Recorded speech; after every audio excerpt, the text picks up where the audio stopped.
কেউ যদি 30 বার সূরা ইখলাস দরুদ আর মুহাব্বত নিয়ে পড়ে, আল্লাহর নবী বলেন আল্লাহ পাক রব্বুল আলামিন ওই বান্দার বান্দিটার উপরে খুশি হয়ে জান্নাতের ভিতরে আল্লাহ তাআলা 3টি বালাখানা তৈরি করে দেন। সুবহানাল্লাহ। 1 নম্বর ফজিলত, আল্লাহ রাসূল সাল্লাল্লাহু আলাইহি ওয়াসাল্লাম বলেন, কোন মুসলমান ইমানদার বান্দার বান্দি যদি দরদ আর মুহাব্বত নিয়ে শুধুমাত্র একবার সূরা ইখলাস পাঠ করে, আল্লাহ পাক রব্বুল আলামিন ওই বান্দার বান্দিটার উপরে খুশি হয়ে 10 পারা কোরআন খতমের সওয়াব আল্লাহ তাআলা তার আমলনামার ভিতরে জমা করে দেন। সুবহানাল্লাহ। 2 বার যদি কোনো মুসলমান ইমানদার বান্দার বান্দি দরদ আর মুহাব্বত নিয়ে সূরা ইখলাস পাঠ করে, আল্লাহ পাক রব্বুল আলামিন ওই বান্দার বান্দিটার উপরে খুশি হয়ে 20 পারা কোরআন খতমের সওয়াব আল্লাহ তাআলা তার আমলনামার ভিতরে জমা করে দেন। 3 বার যদি কোনো মুসলমান ইমানদার বান্দার বান্দি দরদ আর মুহাব্বত নিয়ে সূরা ইখলাস পড়ে, আল্লাহ রাসূল সাল্লাল্লাহু আলাইহি ওয়াসাল্লাম বলেন, আল্লাহ তাআলা ওই বান্দার বান্দিটার উপরে খুশি হয়ে একটি কোরআন খতমের সওয়াব আল্লাহ তাআলা তার আমলনামার ভিতরে জমা করে দেন। সুবহানাল্লাহ।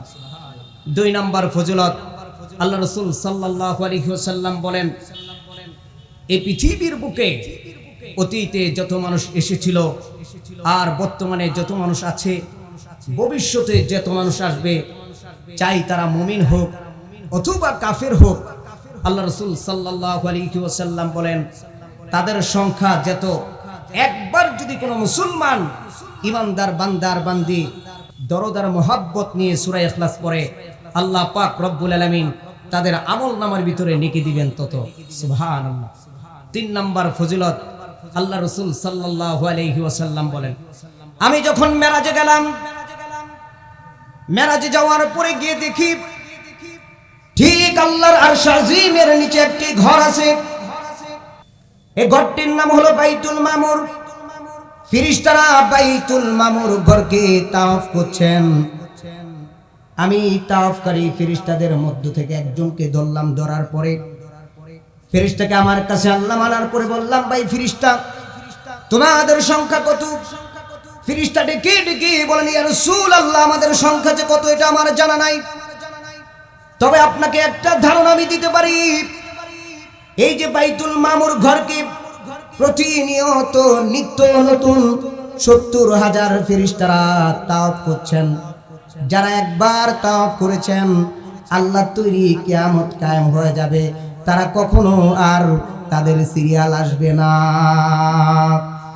আল্লাহ রাসূল সাল্লাল্লাহু আলাইহি ওয়াসাল্লাম বলেন, ওই ফেরেশতাদের সংখ্যা যত, একবার যদি কোনো মুসলমান ইমানদার বান্দার বান্দি দরদ আর মুহাব্বত নিয়ে সূরা ইখলাস পাঠ করে, আল্লাহ পাক রব্বুল আলামিন তাদের আমলনামার ভিতরে নেকি দিবেন তত। সুবহানাল্লাহ। 4 নম্বর ফজিলত, আল্লাহ রাসূল সাল্লাল্লাহু আলাইহি সাল্লাম বলেন, আমি একদিন মসজিদে নববীতে বসা, ঠিক এমন সময় মসজিদের নববীতে হযরত জিবরাইল আলাইহিস সালাতু ওয়াস সালাম আসলেন। জিবরাইল আলাইহিস সালাতু ওয়াস সালাম আসার পরে আমাকে সালাম দিয়ে আমার পাশে বসে গেলেন। বসার পরে বেশ কিছুক্ষণ পরে জিবরাইল আমাকে ডেকে বলেন, ইয়া রাসূলুল্লাহ, ওই যে দেখেন আপনার সাহাবী আবু যর গিফারি রাদিয়াল্লাহু তাআলা আনহু হেঁটে যাচ্ছে। আমি আশ্চর্য হয়ে গেলাম জিবরাইলের কথা শুনে। জিবরাইলকে আমি প্রশ্ন করলাম, জিবরাইল, তুমি আমার সাহাবী আবু যর গিফারিকে কেমন করে চিনো? অথচ তুমি হচ্ছে আসমানের বাসিন্দা, আর আমার সাহাবী আবু যর গিফারি হচ্ছে জমিনের বাসিন্দা। আসমানের বাসিন্দা হয়ে জমিনের বাসিন্দা আবু যর গিফারিকে তুমি কেমন করে চিনো? জিবরাইল ডেকে বলেন, ইয়া রাসূলুল্লাহ, আপনার সাহাবী আবু যর গিফারিকে এই পৃথিবীর মানুষ, এই দুনিয়ার মানুষ আর কতটুকু চেনে? এর চাইতে লক্ষ কোটি কোটি গুণ বেশি আসমানের ফেরেশতারা চেনে। সুবহানাল্লাহ। আমি জিবরাইলকে প্রশ্ন করলাম, হে জিবরাইল, আমার সাহাবী আবু যর গিফারিকে এই পৃথিবীর মানুষের চাইতে আসমানের ফেরেশতারা তাকে এত বেশি চিনে কেন? কারণটা কি? ইয়া রাসূলুল্লাহ, 2টি কারণে আসমানের সকল ফেরেশতারা আপনার সাহাবী আবু যর গিফারিকে চিনে। 1 নাম্বার কারণ হলো আপনার সাহাবী নিজে নিজেকে অনেক ছোট মনে করে, অনেক নিজেকে অসহায় মনে করে। মাঝে মাঝে দোয়ার ভিতরে বলে, আল্লাহ পাক রব্বুল আলামিন যদি কাউকে জাহান্নামের আগুনে জ্বালানোর জন্য সৃষ্টি করে থাকে, তাইলে আমার মনে হয় আমি আবু যর গিফারিকে জাহান্নামের আগুনে জ্বালানোর জন্য আল্লাহ তাআলা সৃষ্টি করেছে। আবু যর গিফারি নিজেকে নিজে এত ছোট মনে করে, অথচ আবু যর গিফারি রাদিয়াল্লাহু তাআলা এমন একজন জবরদস্তি সাহাবী, আল্লাহর রাসূল সাল্লাল্লাহু আলাইহি ওয়াসাল্লামের খেদমত করতে গিয়ে নিজের সংসার জীবনে পদার্পণ পর্যন্ত করতে পারেন নাই। সুবহানাল্লাহ। এমন একজন সাহাবী নিজেকে নিজে এতটাই অসহায়, এতটা দুর্বল মনে করে যে আল্লাহ পাক রব্বুল আলামিন কাউকে যদি জাহান্নামের আগুনে জ্বালানোর জন্য সৃষ্টি করে থাকে, আমার মনে হয় আমি আবু যর গিফারিকে সৃষ্টি করেছি। 2 নাম্বার কারণ হলো আবু যর গিফারি যখনই সুযোগ পায় তখনই কুল আল্লাহ এই সূরাটা বেশি বেশি পড়ে। এই সূরাটা বেশি পড়ার কারণে দুনিয়ার মানুষের চাইতে আসমানের সকল ফেরেশতারা আবু যর গিফারিকে চিনে। সুবহানাল্লাহ। 5 নাম্বার ফজিলত, আল্লাহর রাসূল সাল্লাল্লাহু আলাইহি ওয়াসাল্লাম বলেন, আমি 28,000 সাহাবায়ে কেরামদেরকে নিয়ে তাবুকের ময়দানে গেলাম যুদ্ধ করার জন্য বেঈমান কাফেরদের সাথে। তাবুকের ময়দানে পৌঁছার পরে আল্লাহর রাসূল সাল্লাল্লাহু আলাইহি ওয়াসাল্লাম জানতে পারলেন যে বেঈমান কাফেররা মুমিনদের ভয়ে তারা পলায়ন করেছে। আল্লাহর রাসূল সাল্লাল্লাহু আলাইহি ওয়াসাল্লাম তখন একটা উঁচু জায়গার উপরে উঠলেন। উঁচু জায়গার উপরে উঠে দেখেন যে বেঈমান কাফেররা কোথাও লুকিয়ে আছে কিনা। ঠিক এমন সময় হযরত জিবরাইল আলাইহিস সালাতু ওয়াস সালাম ও উঁচু জায়গার ভিতরে আসলেন। আসার পর আল্লাহ রাসূল সাল্লাল্লাহু আলাইহি সাল্লামকে সালাম দিলেন। আল্লাহ রাসূল সাল্লাল্লাহু আলাইহি সাল্লাম জিবরাইলকে ডেকে বলেন, ভাই জিবরাইল খবর কি? ইয়া রাসূলুল্লাহ, খবর হলো এই মুহূর্তে আল্লাহ তাআলা 70,000 ফেরেশতা তাবুকের ময়দানে প্রেরণ করেছে। সুবহানাল্লাহ। আল্লাহ রাসূল সাল্লাল্লাহু আলাইহি সাল্লাম ডেকে বলেন, ভাই জিবরাইল, আজকে তো যুদ্ধই হবে না, তাহলে আল্লাহ তাআলা 70,000 ফেরেশতা এই তাবুকের ময়দানে কেন প্রেরণ করলেন? ইয়া রাসূলুল্লাহ, আপনার একজন সাহাবী আছে, নাম হলো হযরত মুয়াবিয়া রাদিয়াল্লাহু তাআলা আনহু। মুয়াবিয়ার উপরে রহমতের দুরূদ মাগফিরাতের দুরূদ পড়ার জন্য আল্লাহ পাক রব্বুল আলামিন 70,000 ফেরেশতা আজকে তাবুকের ময়দানে প্রেরণ করেছে। সুবহানাল্লাহ। আল্লাহ রাসূল সাল্লাল্লাহু আলাইহি সাল্লাম জিবরাইলকে ডেকে বলেন, ভাই জিবরাইল, আমার সাহাবী এমন কি আমল করে মুয়াবিয়া যে আমলের কারণে আল্লাহ তাআলা আজকে তাবুকের ময়দানে 70,000 ফেরেশতা প্রেরণ করেছেন? ইয়া রাসূলুল্লাহ, আপনার সাহাবী যখনই সুযোগ পায় তখনই কুল আল্লাহ বেশি বেশি পড়ে। এই সূরাটা বেশি বেশি পড়ার কারণে আল্লাহ তাআলা তার ইজ্জত ও সম্মান এত বাড়িয়ে দিয়েছে যে 70,000 ফেরেশতা তার মাগফিরাতের জন্য, তার রহমতের দোয়া পড়ার জন্য আল্লাহ তাআলা জমিনে আজকে প্রেরণ করেছে। সুবহানাল্লাহ। 6 নম্বর ফজিলত, আল্লাহর নবী বলেন, কোন মুসলমান ইমানদার বান্দার বান্দি যদি দরদার মোহাব্বত নিয়ে 10 বার সূরা ইখলাস পাঠ করে, আল্লাহ পাক রব্বুল আলামিন ওই বান্দার বান্দিটার উপরে খুশি হয়ে জান্নাতের ভিতরে আল্লাহ তাআলা একটি বালাখানা তৈরি করে দেন। সুবহানাল্লাহ। সাহাবায়ে কেরাম আল্লাহর নবীকে প্রশ্ন করলেন, ইয়া রাসূলুল্লাহ, কেউ যদি 20 বার সূরা ইখলাস পড়ে তাহলে কি তার জন্য জান্নাতের ভিতরে 2টি বালাখানা আল্লাহ তাআলা তৈরি করে দিবে?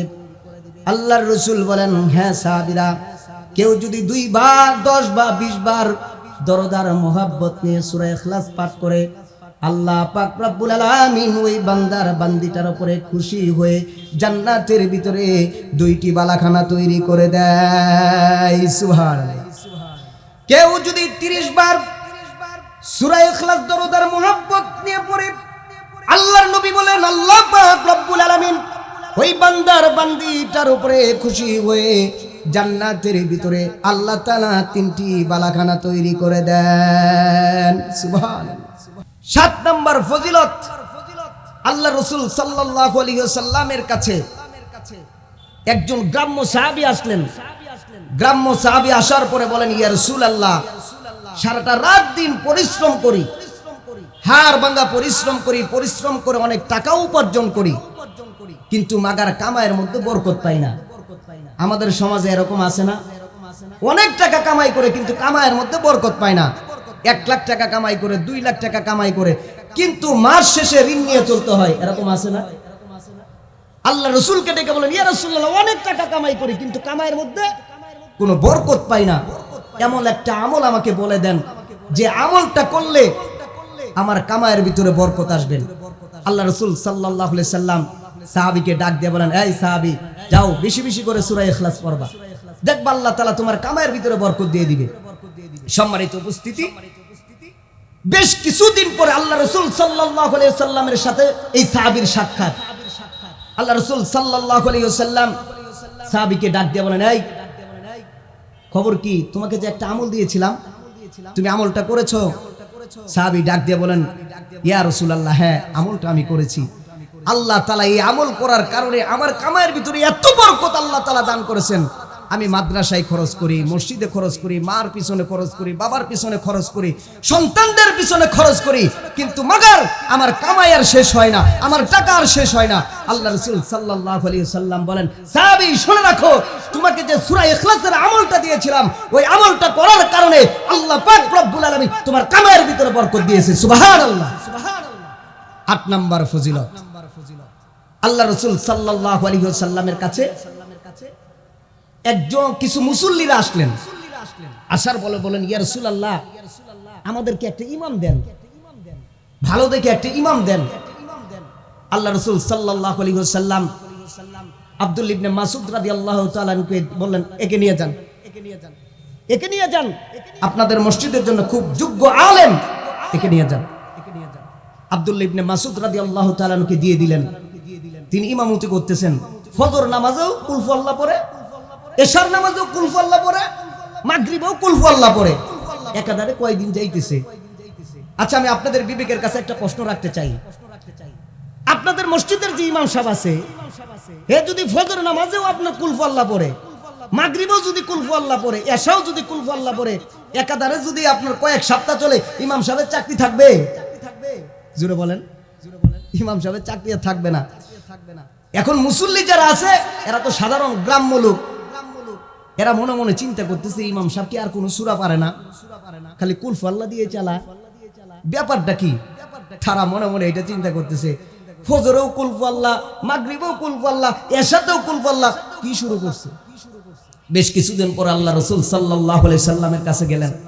যাওয়ার পরে বলেন, ইয়া রাসূলুল্লাহ, আপনি কেমন ইমাম দিলেন?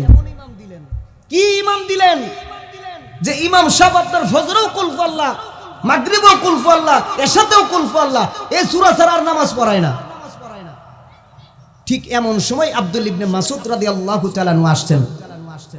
আসার পরে বলতেছেন, এই ব্যাপার কি? তোমার নামে নালিশ এসে পড়েছে, বিচার এসেছে। তুমি নাকি ফজরেও কুল হু আল্লাহ দিয়া নামাজ পড়াও, এশাতেও কুল হু আল্লাহ দিয়া, মাগরিবেও কুল হু আল্লাহ। ইয়া রাসূলুল্লাহ, এই সূরাকে আমি অনেক ভালোবাসি। আল্লাহ রাসূল ডাক দিয়ে বলেন, এ সাহাবী, আসলেই এই সূরাকে তুমি মহব্বত করো? হ্যাঁ, আসলেই এই সূরাকে আমি অনেক মহব্বত করি। আল্লাহ রাসূল সাল্লাল্লাহু আলাইহি সাল্লাম বলেন, সাহাবী সাক্ষী থাকো, এই সূরাকে তুমি মহব্বত করো, আল্লাহ তোমাকে মহব্বত করে। যাও, এই সূরাকে মহব্বত করার কারণে আল্লাহ তাআলা তোর হায়াতের জিন্দেগীর সমস্ত গুনাহ মাফ করে দিয়েছে, জান্নাতের মেহমান বানায় দিয়েছে। সুবহানাল্লাহ। আল্লাহ রাসূল সাল্লাল্লাহু আলাইহি ওয়াসাল্লাম যখন মানুষদেরকে লা ইলাহা ইল্লাল্লাহর দাওয়াত সমাজের ভিতরে দিচ্ছিলেন, ঠিক সমাজের এই সময় সমাজের 3 শ্রেণীর মানুষ, কয় শ্রেণীর? সমাজের 3 শ্রেণীর লোক এসে আল্লাহ রাসূল সাল্লাল্লাহু আলাইহি সাল্লামকে একটি প্রশ্ন করলেন। কয়টি প্রশ্ন? একটি প্রশ্ন করলেন, এ মুহাম্মদ সাল্লাল্লাহু আলাইহি ওয়াসাল্লাম, তোমার জন্মের পূর্ব থেকেই আমরা আল্লাহকে আল্লাহ বলে মানি, আমরা আল্লাহকে আল্লাহ বলে বিশ্বাস করি। এখন আবার তুমি নতুন করে সমাজের ভিতরে এই লা ইলাহা ইল্লাল্লাহ বলতে নতুন করে কোন আল্লাহর দাওয়াত তুমি দিচ্ছ? এটা বলো তো। সমাজের 3 শ্রেণীর লোক কারা? 1 নাম্বার ইহুদি, 2 নাম্বার খ্রিস্টান, 3 নাম্বার মূর্তি পূজারী। এই 3 শ্রেণীর মানুষ এসে আল্লাহ রাসূল সাল্লাল্লাহু আলাইহি সাল্লামকে একটি মাত্র প্রশ্ন করলেন, মুহাম্মদ, তুমি যে সমাজের ভিতরে নতুন করে আল্লাহর দাওয়াত দিচ্ছ, সমাজের ভিতরে তুমি ফিতনা ছড়াচ্ছ, ব্যাপারটা কি? তখন আল্লাহ তাআলা এই সূরা নাজিল করলেন, বন্ধু আপনি বলে দেন, কুল হুয়াল্লাহু আহাদ, আল্লাহ হচ্ছেন এক, তার কোনো শরীক নেই। তখন আল্লাহ তাআলা এই সূরাটা নাজিল করলেন। সম্মানিত মুসলমান ভাইরা আমার, কুল হু আল্লাহু আহাদ, আল্লাহ কি? আল্লাহ এক, তার কোনো শরীক নেই। এর জন্য মুসলমান ভাইরা আমার, ইমানের জন্য যদি কোনো মুসলমানকে ফাঁসির কাষ্ঠে ঝুলানো হয়, একজন মুমিন, একজন কালেমাওয়ালা ইমানের জন্য হাসতে হাসতে ফাঁসির কাষ্ঠে ঝুলবে, তথাপিও আল্লাহ তাআলার সাথে কাউকে অংশীদার স্থাপন করবে না। ইমানের জন্য যদি কোনো মুসলমানকে জ্বলন্ত আগুনের ভিতরে ছেড়ে দেওয়া হয়, একজন মুসলমান, একজন কালেমাওয়ালা হাসতে হাসতে জ্বলন্ত আগুনের ভিতরে জ্বলে পড়ে সারকার হয়ে যাবে, তথাপিও আল্লাহ তাআলার সাথে কাউকে অংশীদার স্থাপন করবে না। ইমানের জন্য যদি কোনো মুসলমানকে বিশাল ওই পাহাড়ের চূড়ার উপরে তোলানো হয়, উঠানের পরে যদি ওই পাহাড় থেকে জমিনের ভিতরে ছেড়ে দেওয়া হয়, একজন মুমিন, একজন কালেমাওয়ালা পাহাড়ের উপর থেকে পড়ে হাত পা ভেঙে আপনার কলিজাটা ফেটে মারা যাবে, তথাপিও আল্লাহর সাথে কাউকে অংশীদার স্থাপন করবে না। ঠিক কিনা জোরে বলেন? যেমন হযরত বেলাল রাদিয়াল্লাহু তাআলা আনহু, তিনি যখন গোপনে গোপনে কালেমা পড়ে মুসলমান হলেন, কালেমা পড়ে মুসলমান হওয়ার পরে উমাইয়া ইবনে খলফের কাছে খবরটা চলে গেল। উমাইয়া ইবনে খলফের কাছে যখন এই খবরটা চলে গেল, উমাইয়া তো বিশাল রাগ, এই বেলাল, নিজের পকেটের টাকা খরচ করে বাজার থেকে তোমার মতো একজন গোলামকে আমি ক্রয় করে এনেছি, তুমি আমার কাছে জিজ্ঞেস না করে, আমার সাথে পরামর্শ না করে তুমি কালেমা পড়ে মুসলমান হয়ে গেলে, এত বড় দুঃসাহস কোথা থেকে পেলে? কালেমা ছেড়ে দাও। এবার হযরত বেলাল রাদিয়াল্লাহু তাআলা বলে, জীবন চলে যাবে, মরে যাব, তথাপিও কালেমা ছাড়বো না। উমাইয়া তো বিশাল রাগ, তোমার এত বড় দুঃসাহস, তুমি হলে আমার টাকার কিনা গোলাম, আমার সাথে মুখে মুখে তর্ক করো, এত বড় দুঃসাহস কোথায় পেলে? দুইজন লোক নিযুক্ত করলেন। কয়জন? দুইজন লোককে বললেন, এই শুনো, বেলালকে সকাল থেকে দুপুর পর্যন্ত পিটাইতে থাকবে। আরেকজনকে নির্দেশ দিলেন, বেলালকে দুপুর থেকে একেবারে রাত্র পর্যন্ত পিটাইতে থাকবে, যতক্ষণ পর্যন্ত বেলালের কালেমার বুধ যতক্ষণ পর্যন্ত মাথার থেকে না নামবে, মুহাম্মাদের ধর্ম লা ইলাহা ইল্লাল্লাহ যতক্ষণ পর্যন্ত না ছাড়বে, ততক্ষণ পর্যন্ত বেলালকে পিটাইতেই থাকবে। সম্মানিত মুসলমান ভাইরা আমার, বেলালকে শুধু পিটাইতেছে, আর বেলাল বলে আহাদ, আল্লাহ এক, সুবহানাল্লাহ। বেলালকে পিটায় আর বেলাল বলে আহাদ, আল্লাহ এক। বেলালকে পিটায় আর বেলাল বলে আহাদ, আল্লাহ এক। সম্মানিত উপস্থিতি, এরকম করে বেলালকে পিটাইতে পিটাইতে বেলালকে বেহুশ করে ফেললেন। আবার যখন বেলালের হুশ ফিরে, তখন বেলাল বলে আহাদ, আহাদ। কিছুক্ষণ পরে উমাইয়া আসলেন, আসার পরে ডেকে বলেন, এই খবর কি? বেলালকে পিটাইছো? ইচ্ছা মতো পিটাই, কিন্তু বেলাল তো লা ইলাহা ইল্লাল্লাহ ছাড়ে না। যত পিটাই ততই বলে আহাদ, যত পিটাই ততই বলে আহাদ, সুবহানাল্লাহ।